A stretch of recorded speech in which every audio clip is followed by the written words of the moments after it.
بسم اللہ الرحمن الرحیم۔ حکمت کی 5 باتیں۔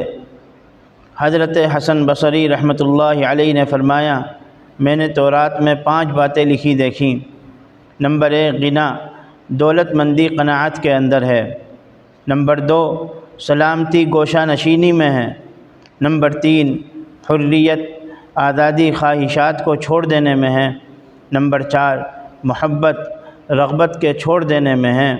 اور نمبر 5، طویل زندگی کا عیش، قصیر یعنی تھوڑی زندگی کے صبر میں ہے۔ یہ ایک ایک جملے کی تفصیل بیان کی جائے تو صفحے کے صفحے بھر جائیں۔ بلیغ اشارات میں غور کیجیے اور حظ اٹھائیے۔ دیکھیے دوستو، یہ چند باتیں ہیں جن کو حکمت کی باتیں کے عنوان سے کتاب میں درج کیا گیا ہے، لیکن ہم اس کو موٹیویشنل جملے کہیں گے۔ یعنی یہ جو انسان کی جو ایسی باتیں ہیں جس کی وجہ سے انسان زندگی میں موٹیویشن ہوتا ہے، اس کی وجہ سے زندگی میں اس کی وجہ سے حوصلہ ملتا ہے انسان کو۔ تو ان میں سے پہلی بات تو یہی ہے غنا۔ ہر آدمی چاہتا ہے کہ میں مالدار بن جاؤں، ہر آدمی یہ چاہتا ہے کہ بھئی میرے پاس پیسہ ہو۔ تو اس کی سب سے بہترین سبیل یہی ہے کہ انسان قناعت کو اختیار کرے کہ جو کچھ ہے اور جیسا کچھ ہے اسی پر انسان بھروسہ کر کے اس کا استعمال کرے اور زیادہ کی خواہشات مت کرے، اس لیے کہ خواہشات کا کوئی جو ہے اور چھور نہیں ہے۔ خواہشات جتنی کرے گا اتنی ہی وہ اور چھور میں پھنستا چلا جائے گا، اور یہ جو کھوپڑی ہے یہ خواہشات سے کبھی ایک طرف نہیں ہوتی اور خواہشات سے اس کو چھٹکارا نہیں ہے۔ اس لیے انسان کو زیادہ کے لالچ میں نہ پڑ کر جو کچھ اس کے پاس میسر ہے اس پر اس کو خوش ہو کر کھائے، خوش ہو کر پہنے، خوش ہو کر برتے، تو یہی اس کو قناعت حاصل ہوگی۔ اور جب قناعت حاصل ہوگی تو اس کی وجہ سے اس کے دل میں غنا ہوگا۔ دیکھو، الغنا غنی النفس، آپ صلی اللہ علیہ وسلم نے ارشاد فرمایا کہ اصل مالداری تو دل کی مالداری ہے، یعنی دل میں مالدار ہونا چاہیے انسان۔ بہت سے مالدار ہیں، خرچ کرنے کا حوصلہ نہیں ہے، کھلانے کا حوصلہ نہیں ہے، پہنانے کا حوصلہ نہیں ہے، لیکن بہت سے بیچارے غریب ایسے ہیں کہ جو کھلانے کا حوصلہ رکھتے ہیں، پہنانے کا حوصلہ رکھتے ہیں، اور اسی طرح جو ہے مہمانوں کا اکرام کرنے کا حوصلہ رکھتے ہیں۔ تو اصل غنا جو ہے، اصل مالداری دل کی مالداری ہے، وہ پیدا کرنی چاہیے، اور وہ پیدا ہوتی ہے قناعت سے۔ تو قناعت پیدا کرنی چاہیے، اور قناعت کیا ہے کہ جو کچھ اللہ نے دے دیا ہے اس پر صبر کرے اور زیادہ کے لالچ میں جو ہے نہ پڑے۔ اور دوسری بات، سلامتی گوشہ نشینی میں، بالکل بات صحیح ہے کہ سلامتی گوشہ نشینی میں اس لیے ہے کہ جب انسان صحیح رہے گا، ایک طرف رہے گا۔ گوشہ نشینی کا مطلب یہ نہیں کہ سب سے تعلقات ختم کر لے۔ گوشہ نشینی کا مطلب یہ ہے کہ کم ملے، کم باتیں کرے، کم جو ہے لوگوں کے پاس اٹھنا بیٹھنا کرے، اس لیے کہ آج جو عام ماحول ہے وہ دینداری کا نہیں ہے۔ آپ جہاں بھی جائیں گے وہاں بددینی کی باتیں ہوں گی، وہاں کسی کی غیبتیں ہوں گی، وہاں کسی کی چغلی چل رہی ہوگی۔ اس لیے یہ بات کہی گئی ہے کہ گوشہ نشینی اختیار کرنا چاہیے۔ اور آپ صلی اللہ علیہ وسلم نے بھی ارشاد فرمایا کہ اپنی زبان کو بالکل قابو میں رکھو اور اپنے گھر کو لازم پکڑ لو، یعنی گھر سے اسی وقت نکلو جب کام ہو، بے کام کے اور فالتو میں جو ہے ادھر ادھر کی مجلسوں میں مت بیٹھو، اس سے انسان بہت سے گناہوں سے بچا رہے گا۔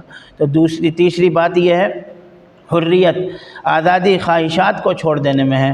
یعنی انسان جب خواہشات میں پڑے گا تب مصیبت میں پڑے گا، اور جب خواہشات سے چھٹکارا پائے گا تو اتنا ہی وہ بہترین آزادی کے ساتھ رہے گا۔ اور اس کی سب سے بڑی مثال صحابہ کرام رضوان اللہ علیہم اجمعین ہیں کہ وہ تکلف نہیں کرتے تھے، نہ کھانے میں، نہ برتنے میں، نہ بولنے میں، نہ چلنے میں، نہ سواریوں میں، نہ اٹھنے میں۔ حضرت عمر کے واقعات پڑھیے، حضرت ابوبکر کے واقعات پڑھیے، حضرت علی رضی اللہ عنہم اجمعین کے واقعات پڑھیے، حضرت عثمان غنی رضی اللہ عنہ کے واقعات پڑھیے کہ یہ تو بالکل خلفائے راشدین ہیں، لیکن آپ ان کی زندگی میں جھانکیں گے اور ان کی زندگی کو پڑھیں گے تو بالکل بے تکلف پائیں گے۔ یہ نہیں کہ ان کے ہاں تکلفات ہوں، کوئی ہٹو بچو ہو، نہیں، ہٹو بچوں کا کوئی لینا دینا نہیں تھا، ایک عام انسان کی طرح یہ زندگی گزارتے تھے۔ اور ہمارا مسئلہ کیا ہے کہ ہم جو ہے تھوڑا بہت کچھ بڑھ گئے تو فوراً ہٹو بچوں میں لگ جاتے ہیں، اور فوراً ہی جو ہے ہمارے اندر ایٹیٹیوڈ آنے لگتا ہے، ہم اپنے ایٹیٹیوڈ میں رہتے ہیں۔ تو ایٹیٹیوڈ میں نہیں رہنا چاہیے انسان کو، بلکہ تکلفات سے بری ہو کر بالکل آزادی کے ساتھ زندگی گزارنا چاہیے کہ کہیں بھی چلے جائیں، کہیں بھی آ جائیں، اور وہ اسی وقت ہوتا ہے جب انسان اپنی خواہشات سے چھٹکارا پا لیتا ہے۔ اور اس کی مثال دیکھیے کہ حضرت ربیعی بن عامر جب رضی اللہ عنہ جب رستم کے دربار میں پہنچے تو وہاں پر جا کے انہوں نے یہی بات کہی کہ اللہ ابتعثنا لنخرج من شاء من عبادت العباد الى عبادت اللہ وحدہ ومن ضیق الدنیا الى سعتها، یعنی ہم اللہ تعالیٰ نے ہمیں اس لیے بپا کیا ہے کہ ہم اللہ کے بندوں کو اللہ کی بندگی کی طرف لے آئیں اور دنیا کی تنگی سے نکال کر آخرت کی وسعت میں لے آئیں۔ حالانکہ ایران کے بادشاہ کے پاس کوئی تنگی نہیں تھی، وہاں تو ہزار تو اس کے صرف باورچی تھے کھانا بنانے والے، لیکن ان کی نزدیک یہ دنیاوی زندگی بالکل معمولی اور چھوٹی اور تنگ ہے، آخرت کی زندگی ان کے نزدیک سب سے بڑی ہے۔ اس لیے ان جملوں سے بڑا موٹیویشن، بڑا حوصلہ ملتا ہے خاص طور سے ایمان والوں کو کہ اصل چیز تو آخرت ہے، اور یہ دنیا کی زندگی جو مختصر سی ہے انسان کے لیے، یہاں پر اللہ کی مرضی کے مطابق زندگی گزار دی جائے، خواہشات سے جو ہے ایک طرف ہو کر، تو پھر وہ انسان آزادی محسوس کرتا ہے، حریت محسوس کرتا ہے، اور وہ جو ہے بڑے مزے کی زندگی گزارتا ہے۔ اسی طرح طویل زندگی کا عیش قصیر تھوڑی زندگی کے صبر میں ہے، یعنی اگر آپ کو طویل زندگی چاہیے تو پھر اپنے آپ کو صبر کا اور پیشن رکھنا پڑے گا۔ پیشن انسان کے اندر اگر ہوتا ہے، صبر اگر انسان کے اندر ہوتا ہے کسی بھی معاملے میں، اب انسان کے اندر صبر نہیں ہوگا تو رشتہ داروں سے لڑتے پھرے گا، انسان کے اندر صبر نہیں ہوگا تو کہیں کام نہیں کر سکتا، انسان کے اندر صبر نہیں ہوگا تو کہیں رہ نہیں سکتا۔ اس لیے انسان کے لیے سب سے بڑا جوہر، سب سے بڑی صفت کامیابی کی پیشن ہے، صبر ہے۔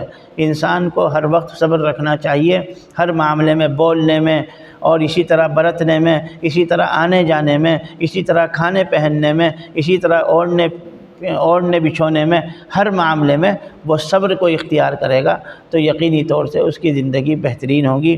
تو یہ 4-5 باتیں تھیں جو بالکل ذری حروف ہیں اور سونے کے پانی سے لکھنے کے لائق ہیں، اور اس لیے ان کو عنوان دیا گیا ہے حکمت کی 5 باتیں۔ تو اس لیے اس میں جو ہے انسان کو بڑا حوصلہ ملتا ہے، بڑا جو ہے جذبہ ملتا ہے زندگی گزارنے کا، اور بڑا موٹیویشن حاصل ہوتا ہے۔ تو اللہ تعالیٰ سے دعا ہے کہ اللہ تعالیٰ ہمیں ان باتوں سے نصیحت حاصل کرنے والا بنائے، فہم سلیم اور بصیرت سے نوازے۔ السلام علیکم ورحمۃ اللہ وبرکاتہ۔